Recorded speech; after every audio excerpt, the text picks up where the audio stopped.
Yeah, so when we're talking about modern education, I don't know if it's you or C.S. Lewis. I get this mixed up, but I'll just quote it here. So, And I'll take um, that as a compliment, yeah, by the okay. way. um, you know, the quote: "If a sense of divine obligation and hence self-government has been erased, then only coercion, compulsion, and extortion can provide a motivation for ethical conformity." Unquote. And this was on modern education, and it gets into C.S. Lewis talking about the manipulatees and the manipulators. Yeah. Um, so in modern education, do you think that's essentially what they're doing?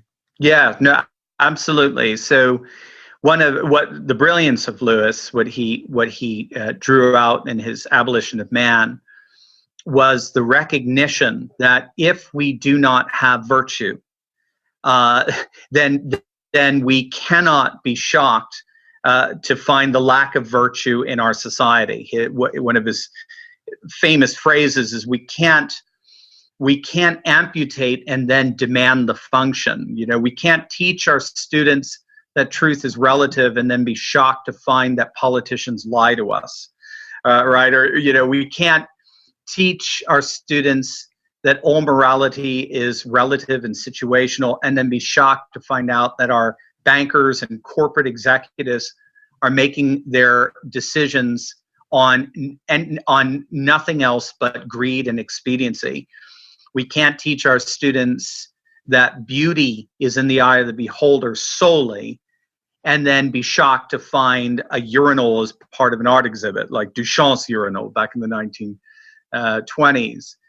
This is the fundamental problem. The fundamental problem is we're teaching students that virtue no longer matters because there's no divine meaning and purpose. If there's no divine meaning and purpose, there's no wisdom to cultivate.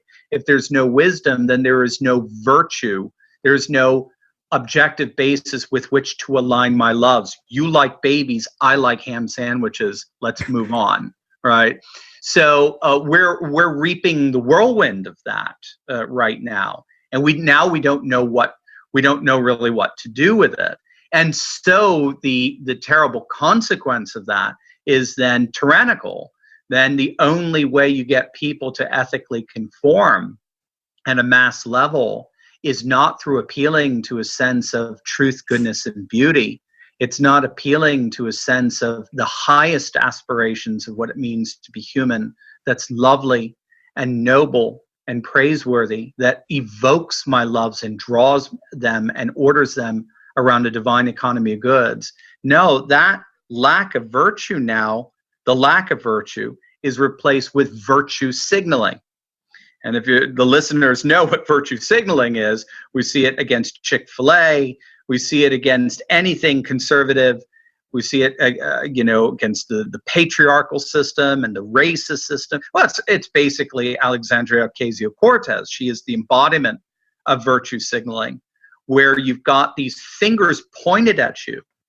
And if you do not walk the line as you ought to, then you are a racist, you are a bigot, you are a homophobe, you are a hater, you're intolerant, and you are therefore allowed to be excommunicated from our new enlightened liberal society. What we have to understand is when virtue is replaced with virtue signaling is bullying. That's what it is. So if we're not taught to make our decisions freely as a fruit of a wise and beautiful and true and good life, then the only way we're going to get mass conformity in our behavior is through compulsion, coercion, and manipulation. And that's precisely what we're seeing today.